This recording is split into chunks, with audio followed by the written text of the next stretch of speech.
তাহলেই প্রভুর কৃপা হবে। এবং সাক্ষাৎ তো অবসম্ভাবী, সম্ভব নয়। প্রভুর কৃপা পেতে পারি আমরা। একটা কাঠ, পোড়া কাঠ একটা নদীর ভিতরে ভাসমান হচ্ছে।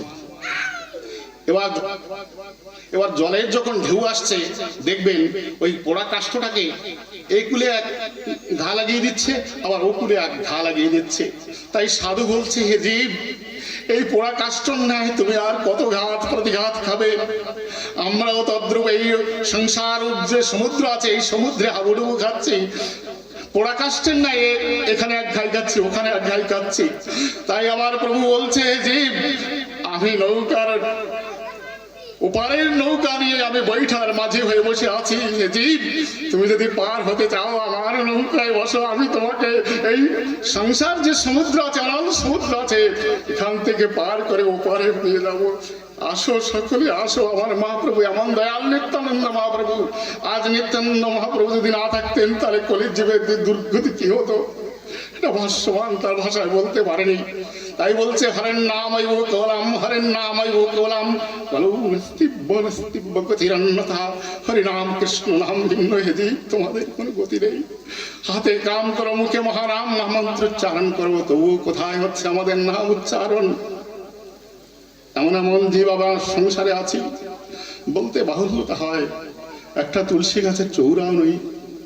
সনাতন ধর্মীয় লোক আমরা। হিন্দু ধর্ম পরে পরিচয় হয়েছে, কিন্তু এটা ধর্ম কোনো পরিচয় নয়। সনাতন ধর্মীয় লোক আমরা।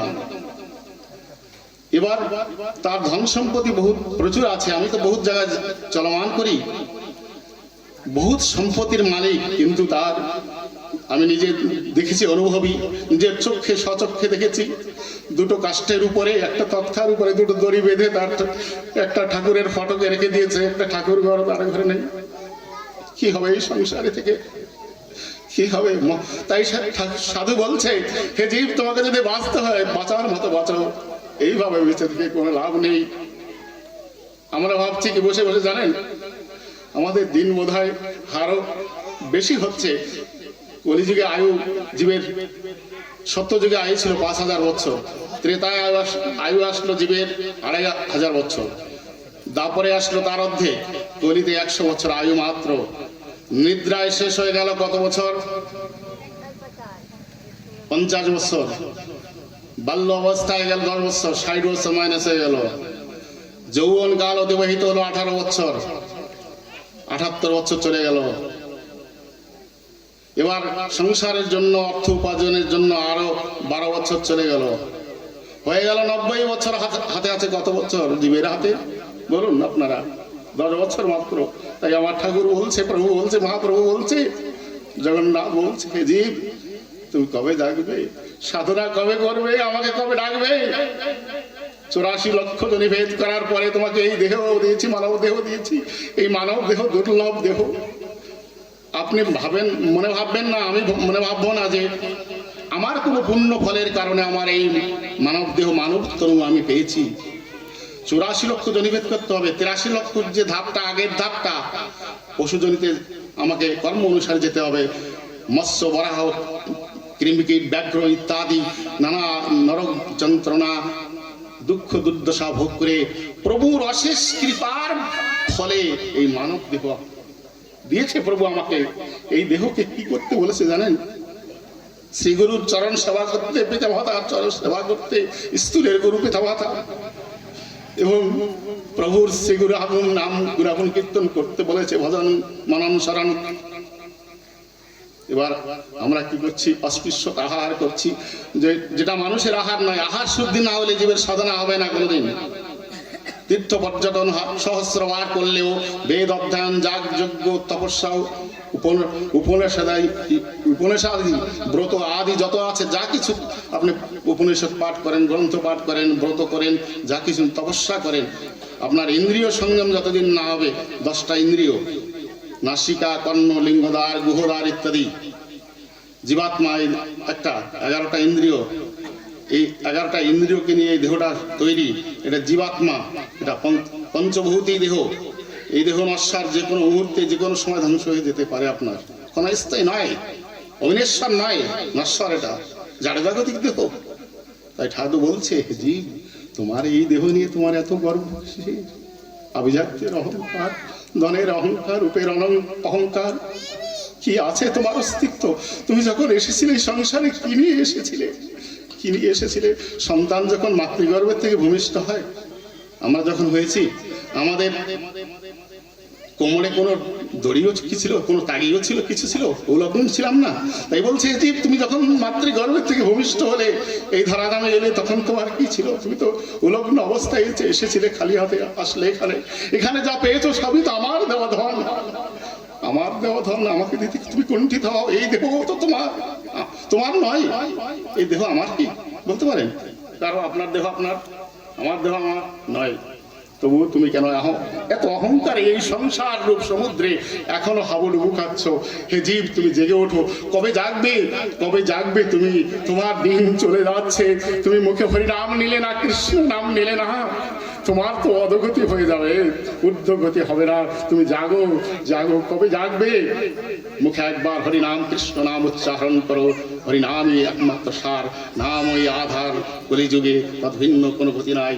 प्रेम से बोलिए राधे রাধে রাধে রাধে। जय राधे, जय राधे। जय राधे,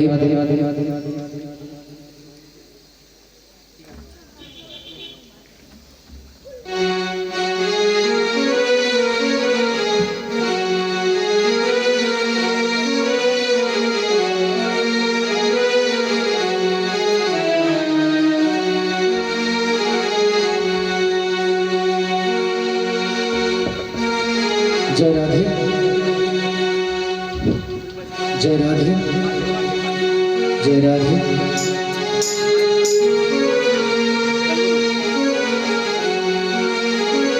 जय राधे।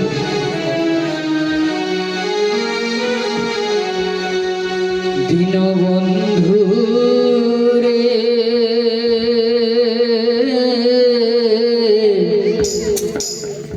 তুমি বিনে আমার কেহ নাই। দীনবন্ধু রে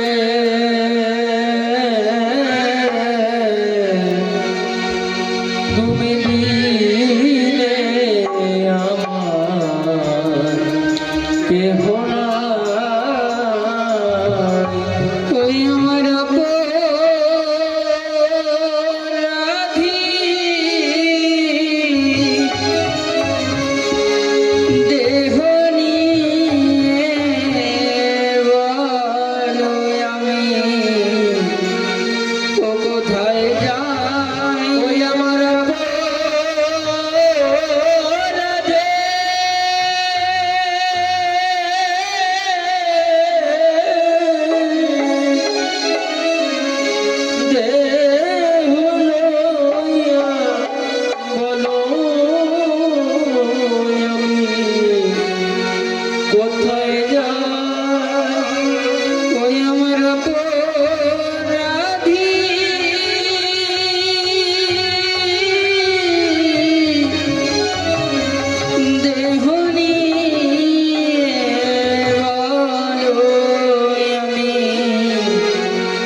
যারা আমার আপন ছিল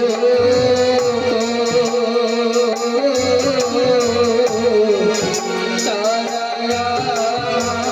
ভাবি দিল গো। দয়াল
তুমি তলে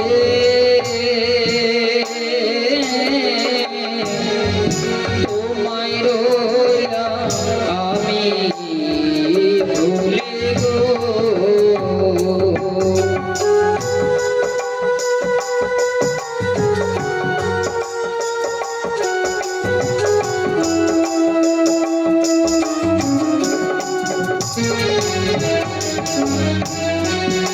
ওরে আমি তুমি তলে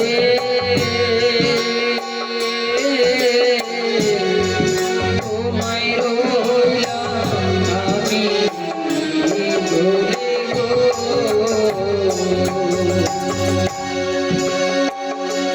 বাউল রমা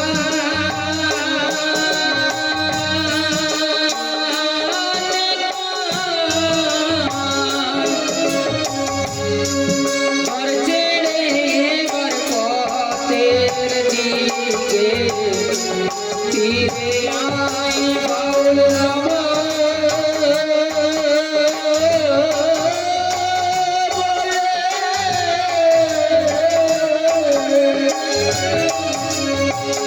ঘর ছেড়ে তুমি পথের দিকে ফিরে আয় বাউল রমা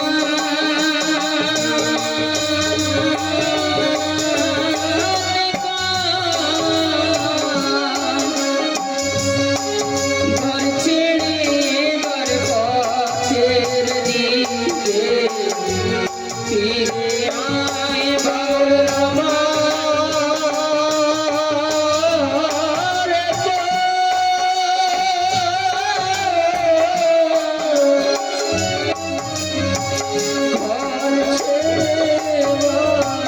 পথের দিকে ফিরে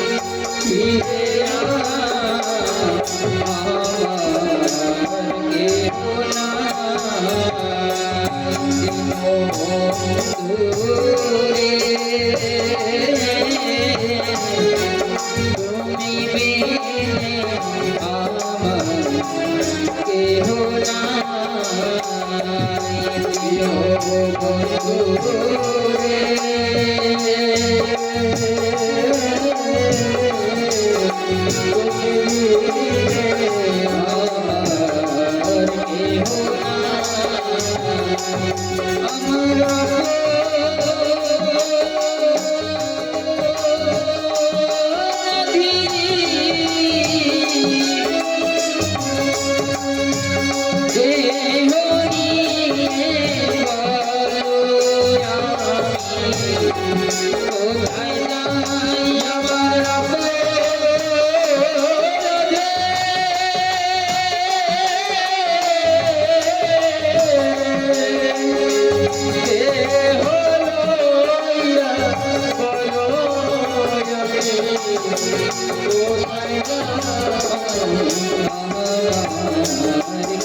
তুমি বিনে আমার কেহ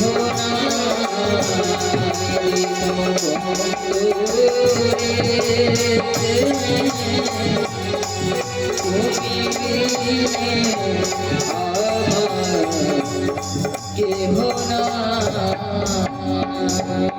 प्रेम से बोलिए राधे राधे प्रेम से बोलिए राधे राधे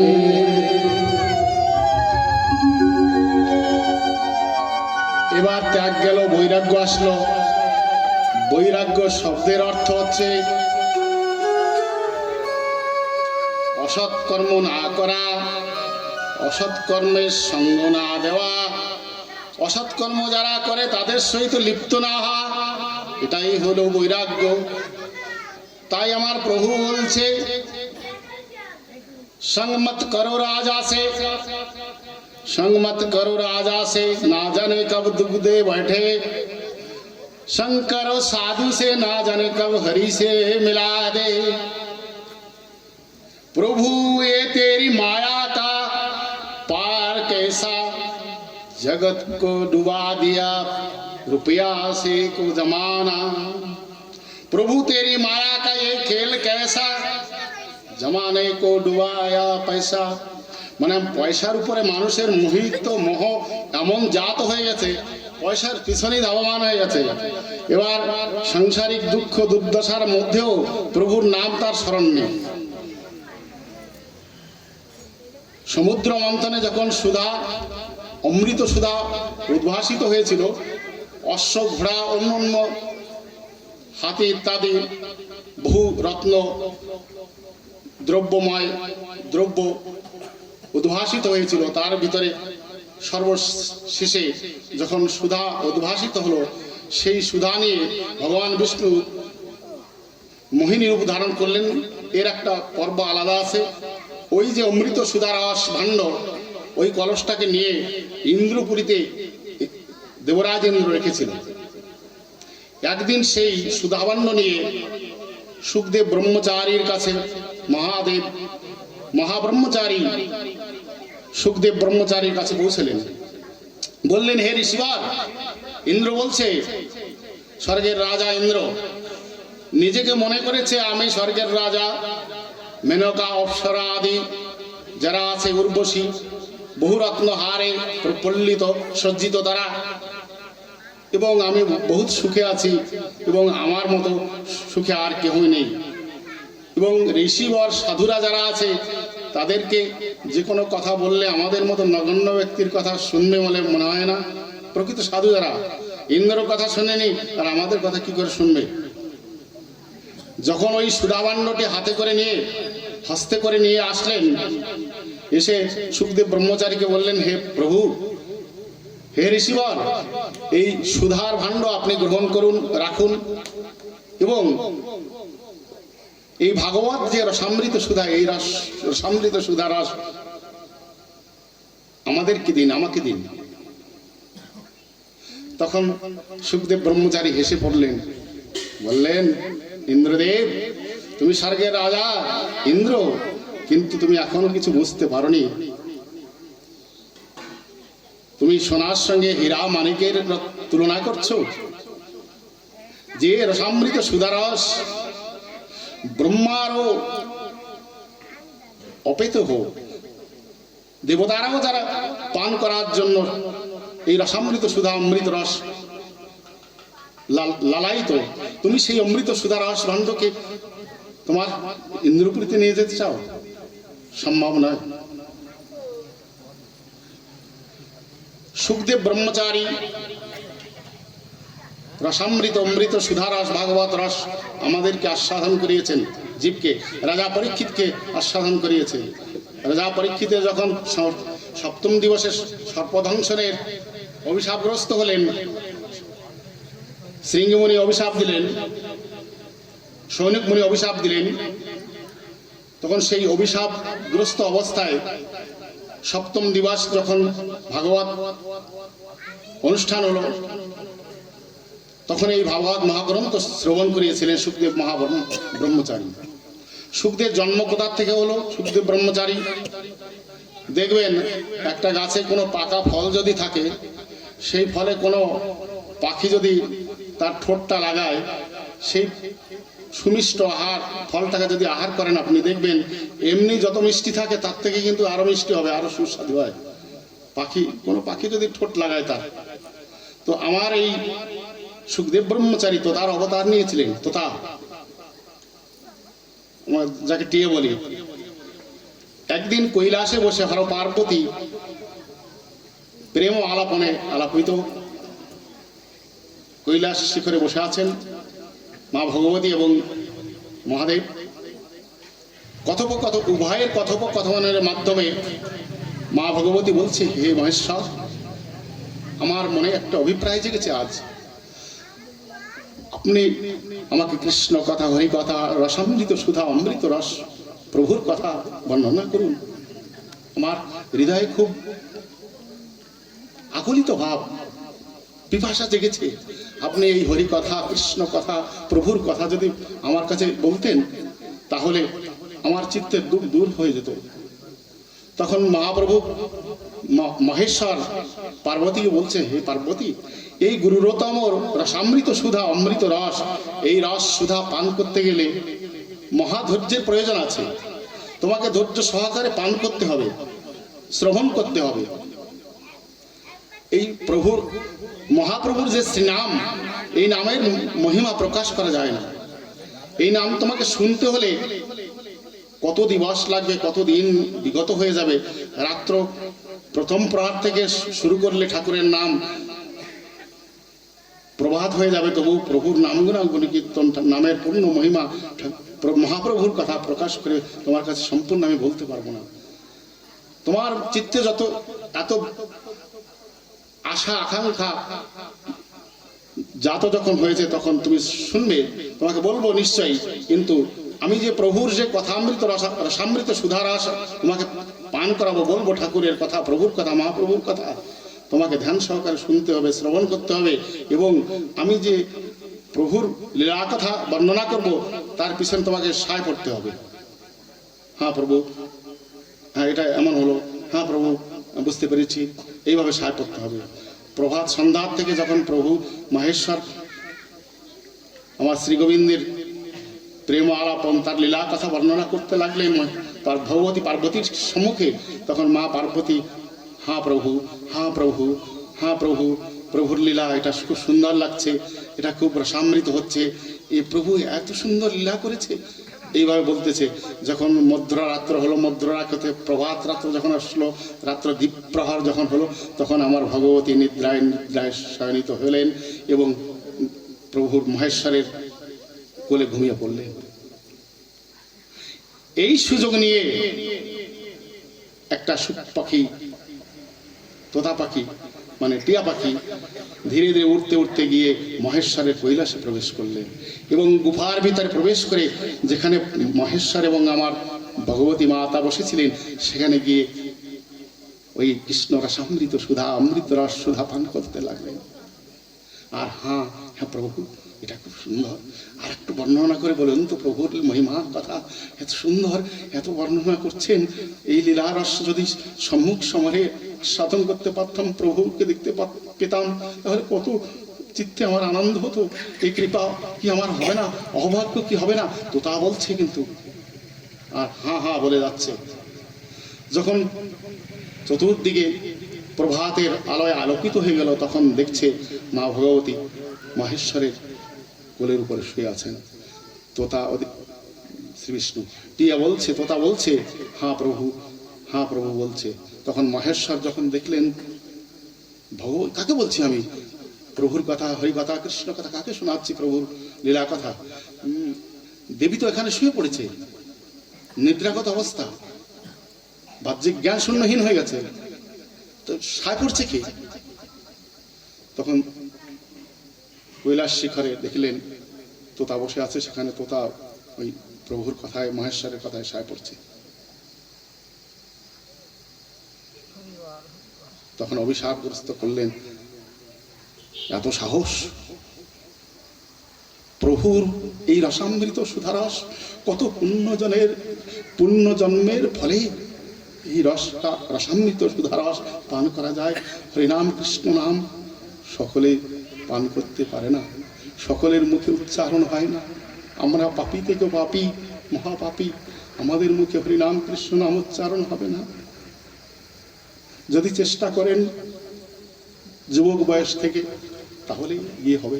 আমরা কেহ কেহ বলি, আমার এখনো বয়স হয়নি, ভাই তুই যা অনুষ্ঠানে, যা ঠাকুরের অনুষ্ঠানে, শ্রীহরি বাসরে, আমার এখনো বয়স হয়নি। বয়স কিন্তু হয়ে যাচ্ছে, শেষ হয়ে যাচ্ছে, মাইনাস হচ্ছে, প্লাস হচ্ছে না। তো এই অভ্যাসের দাস প্রভু গীতার প্রথম অধ্যায় বলেছেন, যা অভ্যাস করবেন তাই হবে। এখন থেকে এই যুবক বয়সে যদি হা রাধে হা রাধে হা রাধে বলতে বলতে একবার সেই শ্রীনাম উচ্চারণ করতে পারেন, তাহলে গিয়ে আপনার চিত্তে সেই নাম উচ্চারণ হবে।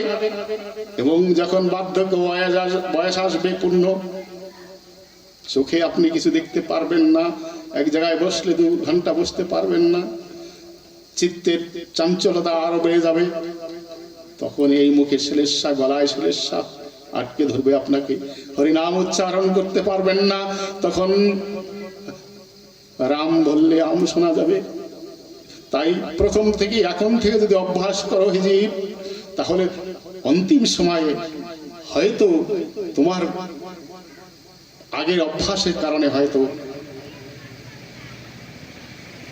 একবারও হয়তো হরিনাম উচ্চারণ হয়ে যাবে মুখে, না হলে কোটি জন্মের পুণ্য ফলের কারণও অন্তিম সময়ে জীবের হরিনাম মুখে উচ্চারণ হয় না। ওই কারণের ফলেই মৃত সময় জীবের কর্ণে হরিনাম দেওয়া হয়। জীব যে ভাবনা নিয়ে, যে চিত্ত নিয়ে মৃত্যু হবে, দেহ রাখবে, পঞ্চভৌতিক দেহ তো, যে চিন্তাধারা যা করে আপনি মৃত হবেন, দেহ রাখবেন, সেই জন্যই আপনাকে আবার আসতে হবে। যেমন জড়ভরত হয়েছিল, জড়ভরত ব্রাহ্মণ সন্তান ছিল, মহাযোগী ছিল, মহাঋষি ছিল, মহাতপস্বী ছিল। মৃগপুত্রের প্রতি তার মায়া এমন ভাবে আকর্ষিত হয়ে গেল, পুত্র স্নেহে মৃগ শিশুটিকে পালন করছে, লালন করছে, স্নান করিয়ে দিচ্ছে, তার শৃঙ্গার আদি করাচ্ছে, খেতে বসছে, দুজনে এক পাত্রে আহার করছে, শয়ন কক্ষে দুজনে একই শয্যায় শয়ন করছে। একদিন, দুদিন, 4 দিন করতে করতে এমন প্রেমে, এমন আকর্ষিত ভাব তার প্রতি এসে গেল, আসক্ত হয়ে গেল, জীব মায়ায় আসক্ত হয়ে গেল। তখন অন্তিম সময় এরকম এইভাবে হা পুত্র, হা পুত্র, আমার পুত্র, পুত্র স্নেহ পালন করছে। কিন্তু পুত্রকে যে স্নেহ দেয় আমরা দিয়ে থাকি, সেই সম্পূর্ণ স্নেহ ভালোবাসা তার প্রতি সেই মৃগপুত্রের প্রতি দিয়ে দিলেন, শিশুপুত্রের। এবং বার্ধক্য বয়স যখন আসলো, তখন দেহ রাখার সময় চিন্তা করলেন, এই শিশুপুত্রের অবস্থা কি হবে? আমি যখন না থাকবে একে কে দেখবে, কে লালন পালন করবে?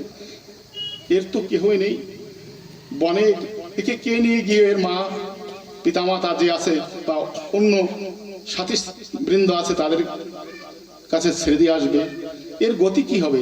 এই চিন্তা করে করে যখন দেহ রাখলেন, পুনরায় আবার ওই জনিভেদ করতে হলো,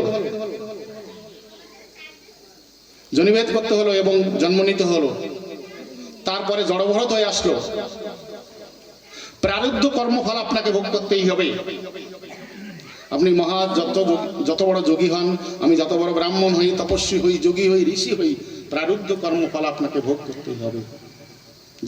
যেমন ব্রহ্মানন্দ মহারাজজি আমাদের সনাতন ধর্মের মধ্যে শ্রেষ্ঠ পুরুষ, মহৎ ঋষি, মহৎ যোগী, মহাতপস্বী থাকলে কেউ যদি থেকে থাকে ব্রহ্মানন্দ মহারাজজি, ওনার অতুল চরণে আমি শত সহস্র কোটি প্রণাম জানাই। 2টো কিডনি খারাপ হয়ে গেছে ওনার, 21 বছরে এখনো জীবিত আছেন উনি। ক্ষেত্র সন্ন্যাস নিয়েছেন, ব্রজভূমি থেকে ছেড়ে কেউ যাবে না, ব্রজভূমি ছাড়তে চায় না। ব্রজে যার একবার বাস হয়েছে সে আর এই নরকপিণ্ডে আসতে চায় না। সেই জন্য ব্রজধূলি অঙ্গে মাখতে হবে, একবার যেতে হবে আমাদেরকে। আমরা তো সংসার ছেড়ে যেতে চাই না, আমার পুত্র, আমার পরিজন হা হা করেই আছি। এইভাবে জড়ভরত আকর্ষিত হয়েছিল, প্রেম মানে মোহে আকর্ষিত হয়েছিল। মৃত্যুর সময়, অন্তিম সময় জীব যেভাবে, যে চিন্তাধারা নিয়ে অন্তিম সময় দেহ রাখবে, পঞ্চভৌতিক দেহ, সেইভাবে সেই জনিতে তাকে আবার আসতে হবে এবং প্রারব্ধ কর্মফল তাকে ভোগ করতে হবে। তো প্রেমানন্দ মহারাজের 2টো কিডনি খারাপ, 21 বছর এখনো বেঁচে আছেন। তা ওনার যে শিষ্য, বহুত শিষ্য আছে, দূর দূরান্ত থেকে আসে, কোটি কোটি শিষ্য। তারা বলছে, মহারাজজি, হে প্রভুজি, আপনার বেঁচে থাকার বহু প্রয়োজন, আপনাকে প্রয়োজন আছে সংসারে। আমার কিডনি দিয়ে কি হবে? আমার 2টাই কিডনি নেন। একটা শিশু কন্যা বলছিল, আর কিছু অল্প কিছুদিন আগে মহারাজজি হাত জোর করে বলছে, হে কন্যা, হিন্দিতে অন্য বলে, হে কন্যা, আমার একটা কিডনি আমার শিবজি, আর একটা কিডনি আমার রাধারানী, তার দেহ সে দিয়েছে। আমার যদি কোনো পুণ্য সঞ্চয় থাকে, সেই পুণ্য সঞ্চয়ের কর্মফল, ভালো ভোগ আমি এখন করতে চাই না। আমার এখন এই দেহে, এই জন্মেই, এই জনিতেই আমার প্রারব্ধ কর্মফল, আগের যে কর্মফল আছে সেই কর্মফলকে আমি শেষ করে যেতে চাই। প্রারব্ধ কর্মফল ভোগ করতে চাই। প্রারব্ধ কর্মফল ভোগ না করলে আপনি ওইভাবে চলে যাবেন, আপনার আবার জনিভেদ করতে হবে, আবার আপনার আবার ফল ভোগ করতে হবে। তো জড়ভরত যখন জন্ম নিলেন, দেহটাকে এমনভাবে নিজে সীমিত করে নিলেন। সীমিত বলতে কি বোঝায়? কচ্ছম দেখেছেন? কচ্ছমের পা দুটো কিন্তু ভিতরে থাকে, গোটো করে নিয়েছে। সংসারে সাধু ব্যক্তি যারা, সজ্জন ব্যক্তি যারা, তারা আমাদের মতন নাস্তিক ব্যক্তিদের অত্যাচারে, কটু ভাষায়, অশ্রদ্ধায়, আলাপনায় তারা এমনভাবে দুঃখিত অন্তরে বেদনার সহিত লুকায়িত অবস্থায় হয়ে গেছেন, হস্তপদ সব ভিতরে নিয়ে কচ্ছমের অবস্থায় বসে আছেন। তারা বলার কিছু নেই, করার কিছু নেই, চলার কিছু নেই, কিছু নেই, কিছুই বলার নেই।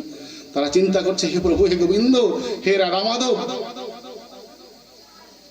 এই নরক যন্ত্রণা কতদিন ভোগ করবো? তুমি আমাকে নাও, তোমার শ্রী চরণে আমাকে স্থান দাও প্রভু। জড়ভরত যখন আবার ওইভাবে জন্ম নিলেন, তখন এইভাবে প্রসারিত অবস্থায় ছিলেন। নহুষ রাজার 4টে শাবক ছিল। শাবক বলে ওই পালকি বইতো না রাজাদের, 4 জনের ভিতরে একজনের দেহ খুব অসুস্থ, সে সেই দিন আসতে পারে নাই। নহুষ রাজার পালকি বয়ে নিয়ে যেত, রাজা বসতো এবং বয়ে নিয়ে যেত। তারা হুষ্ট ফুষ্ট খুব ছিল, 4 জন। তো জড়ভরত এমনই ছিল, সংসারে বসে কোনো কর্ম করতো না, কোনো কিছু করতো না। 4 জন ভ্রাতা ছিল, একদম ছোট ছিল এই জড়ভরত। তো বলতো, সংসারে বসে কোনো কর্ম করিস না, কোনো কর্ম নেই তোর, কোনো কিছু নেই, বসে বসে খালি আহার করতে থাকিস, কোনো ইসের নেই, তুই ওই বিলে গিয়ে থাক, ওখানে বসে ওই ধান আছে, শস্য আদি যা কিছু আছে দেখাশোনা কর, যা ওখানে গিয়ে। ওইভাবে জড়ভরত গিয়ে সারাদিন বসে থাকতো, হাত পা জড়ো করে। মানে সাধুদের স্বভাব ওই ধরনের থাকে। এবার এদিক থেকে শস্য আদি যা আছে, অন্য পশু পক্ষীতে, গরু বাছুরের সব খেয়ে যেত, খুব গালিগালাজও করতো, যেখানে মন চেত সেখানে চলে যেত। একদিন পথিমধ্যে ওইভাবে ঘুরে বেড়াচ্ছে, এবং নহুষ রাজা চিন্তা করলেন, বললেন তার সেনাপতিদের যে আমার অমুক সবাই যাত্রার আজকে অনুমতি আছে, বা যেখানে যেতে হবে, তো বাহক না হলে কিভাবে হবে? যাও তোমরা চতুর্দিকে ঘুরে আসো, কোথায় দেখো একজন বাহককে পাওয়া যায়।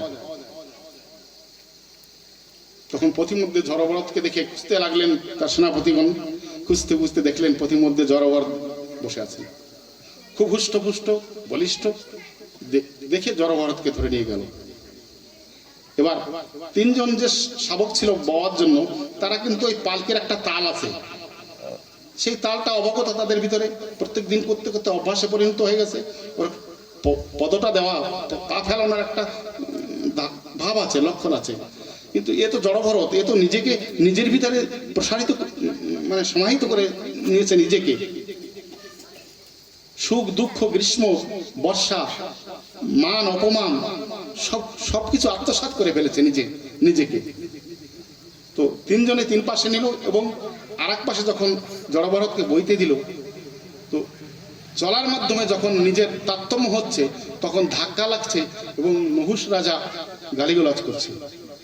পদার্থ থেকে অপদার্থকে নিয়ে আসছে, বইতে পারে না, অসমর্থ, হুষ্টপুষ্ট, খাদ্য প্রেয় সব চৌষ চর্য যে খাদ্য আছে, খালি সেবা করেই দেহটাকে হুষ্টপুষ্ট করেছে, এর দ্বারা কোনো কাজ হয় না, কোথা থেকে নিয়ে আসছো, গালিগালাজ করছে। সাধারণ আমার ভাতটা বইতে পারে না। তখন জড়ভরত বলছে, হে রাজন, হে নহুষ, কে কার বহন বয়, পদ বইছে উরুর ভর, উরু বইছে মজ্জার ভর, মজ্জা বইছে দেহের ভর, দেহ বইছে কণ্ঠের ভর, কণ্ঠ বইছে জিহ্বার ভর, জিহ্বা বইছে ত্বকের ভর, ত্বক বইছে মস্তকের ভর। হে রাজন, এই সংসারে কি কার ভর বহন করে, কি কার বোঝা ভয়? আমি তো নিমিত্ত মাত্র, তুমি আমাকে তোমার শাবক হিসাবে নিয়েছো। কে কার ভর বহন করে বয়। এইভাবে যখন বলতে থাকলেন, তখন নহুষ রাজা ওই শিবিকা থেকে নেমে এসে ষষ্ঠাঙ্গে প্রণিপাত করে জড়ভরতের চরণ ধরে হাউ হাউ করে কাঁদতে লাগলেন। বললেন, এতদিন আমি অহংকারিত ছিলাম, আমার চিত্তে সেই সমাহিত ভাব আসেনি, আমি বুঝতে পারিনি সাধুর কৃপায় কি হয়, সাধু কি করতে পারে। তো যেভাবে যে ভাবনা নিয়ে মৃত্যু হবে, সেই জনিতে আপনাকে যেতেই হবে।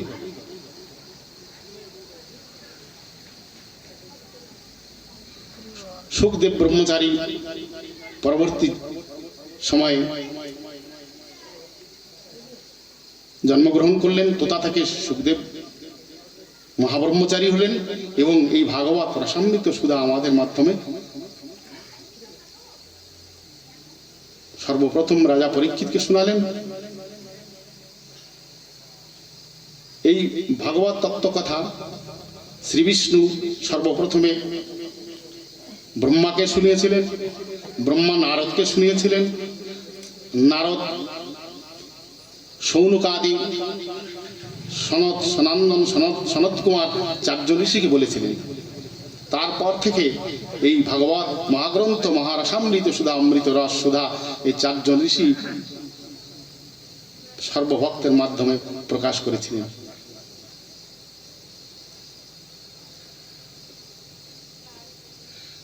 মহারাষ্ট্রের এক তীর্থে জনাবাই নামে এক মাতাজি ছিলেন এবং নাভাজি সেই মন্দিরে শ্রীবিগ্রহের মন্দিরে পূজারী ছিলেন। প্রত্যেকদিন শ্রীবিগ্রহের সেবা আদি পূজা ভোগ লাগানো, পূজা পার্বণ প্রভুর শৃঙ্গার আদি সবকিছু করতেন, প্রত্যেকদিন করতেন। আর এই বৃদ্ধ মাতা জনাবাই প্রত্যেকদিন যেতেন। গরিব দরিদ্র ছিলেন, খুব বয়স্ক ছিল, বার্ধক্য বয়স জনাবাই। প্রত্যেকদিন ওখানে যেতেন এবং উনি কি করতেন,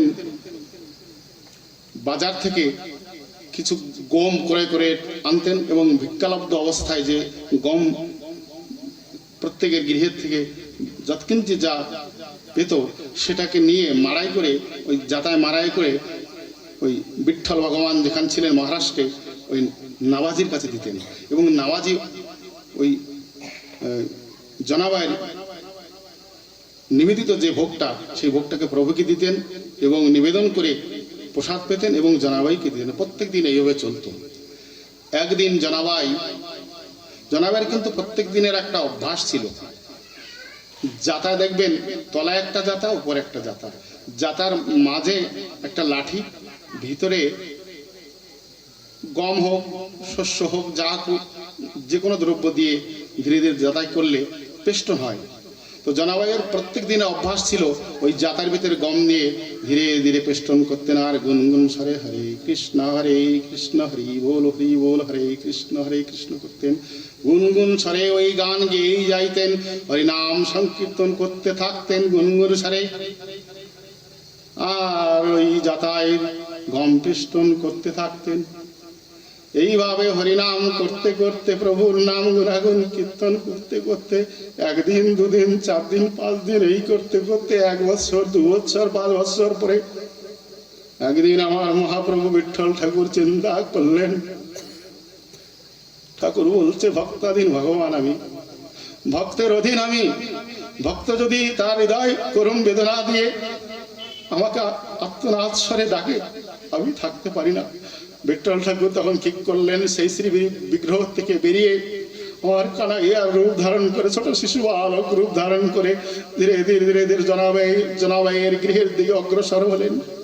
জনাবাই চোখ বুঝে খরকর স্বরে গম বেষ্টন করে যাচ্ছে যাতায়, হরে কৃষ্ণ কৃষ্ণ কৃষ্ণ নাম উচ্চারণ করছে।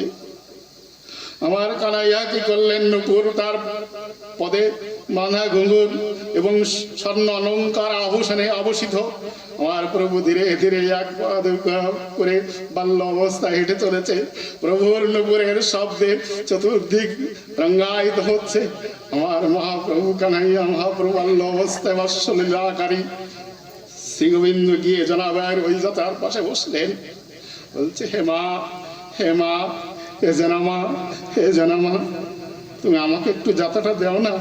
তুমি অনেক কষ্ট করে যাতাটা পেষ্টন করছো, তোমার খুব কষ্ট হচ্ছে। জনাবাই বাহ্যিক জ্ঞান শূন্যহীন হয়ে হরিনাম গুণাগুণ কীর্তন করছে। যাতার ভিতরে একটা আঙ্গুল চলে গেছে, ভিতরে আঙ্গুলটা পেষ্টন হচ্ছে, হরিনাম সংকীর্তন করছে, বুকে চলতেই চলছে। মামা বলে যখন ডাকছে তখন চোখ খুলে দেখছে, কোটি জন্ম সাধনার পরে যার রূপ দেখা যায় না, যোগী ঋষি মুনি যাকে ধ্যানে জানিতে নাই পায়, সেই যুগল রূপ জনাবাই দর্শন করলেন। এবং আমার প্রভু কি বলছেন জানেন?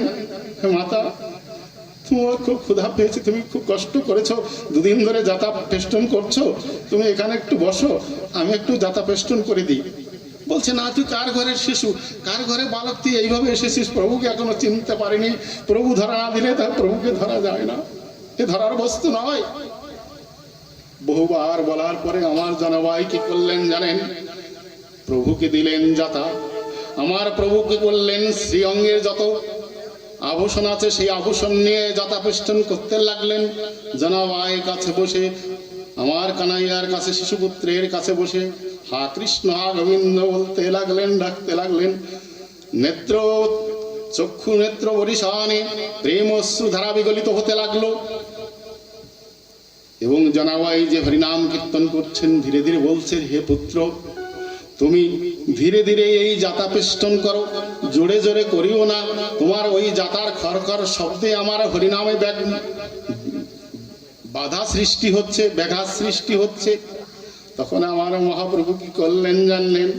শ্রীঅঙ্গে যত আভূষণ ছিল, অলঙ্কার রত্ন আদি, সেটা ওই যাতার পাশে খুলে রেখে দিলেন। এবার বলছে, মা, এবার শোনা যাচ্ছে, এবার তো বিঘ্ন হচ্ছে না তোমার নামে, প্রভুর নামে। প্রভু নিজেই বলছে, জনাবাই হরিনাম সংকীর্তন করছে, আমার প্রভু যাতা পেষ্টন করছে। জনাবাই হরিনাম করতে করতে ধীরে ধীরে ধীরে ধীরে ধীরে প্রভু কোলের উপরে শুয়ে বললেন। যখন সন্ধ্যা প্রায় আগত, আমার প্রভু চিন্তা করছে, এইভাবে যদি আমি থেকে যাই তাহলে আমি ধরা পড়ে যাব, সাধন নাই ভজন নাই, আমাকে ধরে ফেলবে জীব। তখন আমার প্রভু কি করলেন জানেন? ওই রত্ন আভূষণ অলঙ্কার যা আছে ওখানেই পড়েছিল। জনাবাই তো ওখানে শুয়ে আছে, মস্তকটা ধীরে মাটিতে রেখে, মেদিনীতে রেখে আমার প্রভু ধীরে ধীরে চলেছে। যাওয়ার সময় কি করেছেন জানেন? প্রভুর খুব শীত লাগছে, তাই ওই জনাবার গায়ে একটা ছেঁড়া চাদর ছিল, সেই চাদরটি গায়ে দিয়ে আমার প্রভু ধীরে ধীরে অগ্রসর হয়েছে। শ্রীমন্দিরে গিয়ে বিঠ্ঠল ঠাকুরের ভিতরে প্রভু সমাহিত হয়ে গেলেন। প্রভুর সেই জনাবাইয়ের গায়ে যে চাদরটি ছিল, সেই চাদরটি তার প্রভুর দাঁতে লেগে গেল, সব ভিতরে চলে গেছে, দাঁতে চাদরটি বেঁধে আছে। যখন প্রভাত হলো তখন দ্বারপাল এসে দ্বার খুলেছে। পূজারী নাভা ঋষি পূজা করতে গিয়ে দেখলেন জনাবার চাদর প্রভুর শ্রীমুখে বেঁধে আছে, অলঙ্কার আভূষণ নেই।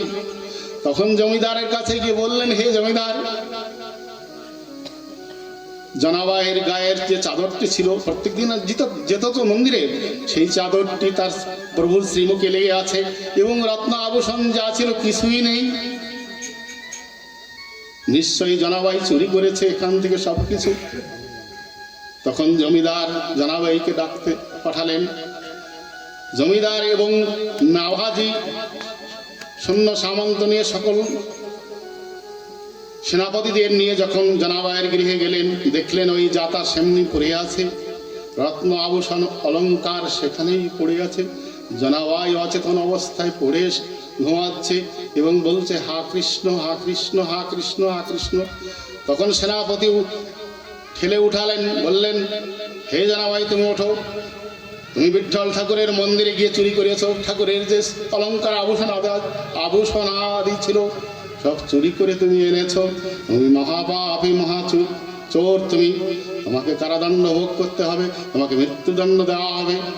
জনাবাই হাত জোর করে বলছে, হে গোবিন্দ, হে মাধব, হে বিঠ্ঠল ঠাকুর, হে প্রভু, তোমার কি লীলা। সারা জীবন তোমার নাম গুণাগুণ কীর্তন করে তোমার চরণের দাস হলাম, তোমার নাম গুণাগুণ কীর্তন করলাম। বৃদ্ধ অবস্থায় তুমি এই অপবাদ দিলে। হে প্রভু, তোমার কৃপাই কৃপা। আমি সাধু মুখে শুনেছি, যে করে তোমার আশ তুমি তার করো সর্বনাশ। তবুও যে না ছাড়ে আশ, তুমি হও তার দাসের দাস। হে প্রভু, আমি দাসের দাস তো হতে পারি নাই, তবুও এই জানাবার প্রণাম নিও। তোমার সুখেই আমি সুখী, এটাই তোমার ইচ্ছা, এটাই হোক। তিন মাতার মোড়ে নিয়ে আগেকার দিনে শুলে বসানো হতো, জনাবাইকে শুলে বসানোর ব্যবস্থা করা হলো। আমার প্রভু কি করেছে জানেন? যখন জনাবাই ওই শুলে যখন বসাতে গেল, তখন হাত জোর করে হা গোবিন্দ, হা কৃষ্ণ, হা বিঠ্ঠল ঠাকুর বলে যাচ্ছে। বলছে, প্রভু, এ তো আমি চাইনি, তুমি শেষে এও করলে। যাও, ঠিক আছে, তোমার ইচ্ছা, তোমার সুখী আমি সুখী। এরা কারা? এদের চিত্তে কোনো কামনা নেই, বাসনা নেই। প্রভুর সুখেই যারা সুখী, তারাই তো সাধু। তাই আমার বিঠ্ঠল ঠাকুর বলছে, হে জনাবাই, এই অস্পৃশ্যতা সংসারের মধ্যে তোমার থাকার কোনো প্রয়োজন নাই। সেই জন্য এই ব্যবস্থা করেই তোমাকে আমি আত্মসাৎ করে নিয়েছি। তোমাকে আমি রাখবো না, তোমাকে আমি রাখতে চাই না। তুমি এখানে কোথায় থাকবে? এই নরকে কোথায় থাকবে? এখানে তোমার উপযোগী জায়গা নয়, তোমার উপযোগী জায়গা নয়। এই যে দেহ পিঞ্জরা, এই পিঞ্জরার গৌরব করছি আমরা। একদিন এই দেহ ছেড়ে চলে যেতে হবে, কিন্তু এই দেহের ভিতরে যে আছে আমার এই দেহ ঘর, এইটাই ঘর। 9টা দাঁত, 18টা মোকাম তত্ত্বের কথা, বহুত গুরুর তত্ত্ব কথা আছে। সময় না হলে সপ্তম দিবসে ভাগবত কথা বলা যায় না। ভাগবত মহাসমুদ্র, অতল সমুদ্র। এখানে মস্তকে বিষ্ণু বসে আছেন, গলায় ব্রহ্মা আছে, মা সরস্বতী আছে, বক্ষে ব্রহ্মা আছে। এরকম প্রত্যেক জায়গায় আমাদের যত দেহটা আছে, সম্পূর্ণ জায়গায় সম্পূর্ণ দেবতার বসতি। তো এই যে দেহঘর, এই ঘরের চিন্তা না করে, ঘরের খোঁজ না নিয়ে অযথা সময় নষ্ট করলাম। এমন দিন, এমন সময় আসবে, এমন দিন, এমন সময় আসবে, এই দেহ পিঞ্জিরা ছেড়ে প্রাণ পাখি উড়ে যাবে। সেদিনের কথা হে জীব, তুমি ভাবলে না, তোমার সময় চলে যাচ্ছে। তুমি এখনো একবার রাধা নাম উচ্চারণ করো, কৃষ্ণ নাম উচ্চারণ করো, না হলে তোমার এই পিঞ্জরা থাকবে না। এই পিঞ্জরা অধগতি হয়ে যাবে, পিঞ্জরা ধ্বংস হয়ে যাবে, উড়ে ছাই হয়ে যাবে। শৃগাল কুকুরে টেনে খাবে। এই দেহকে তুমি কাজে লাগাও, সাধু সবাই লাগাও, বৈষ্ণব সবাই লাগাও, শ্রীগুরু চরণে সমর্পণ করে দাও। শ্রী গোবিন্দের নাম গুণ কীর্তন করে দেহকে প্রভুর চরণে সমর্পণ করে দাও। এই তোমার রাস্তা, তার ভিন্ন রাস্তা নয়, নাই।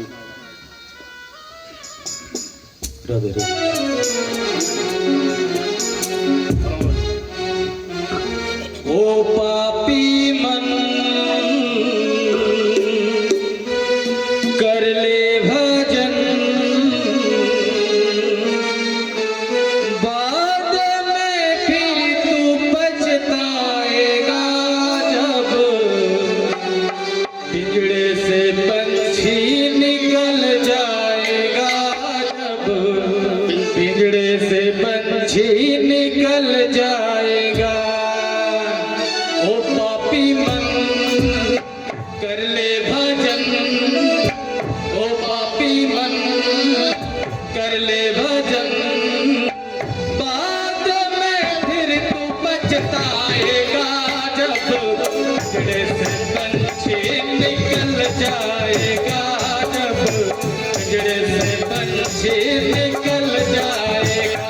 हाँ हाँ, पिंजड़े से पंछी निकल जाएगा, जब पिंजड़े से पंछी निकल जाएगा।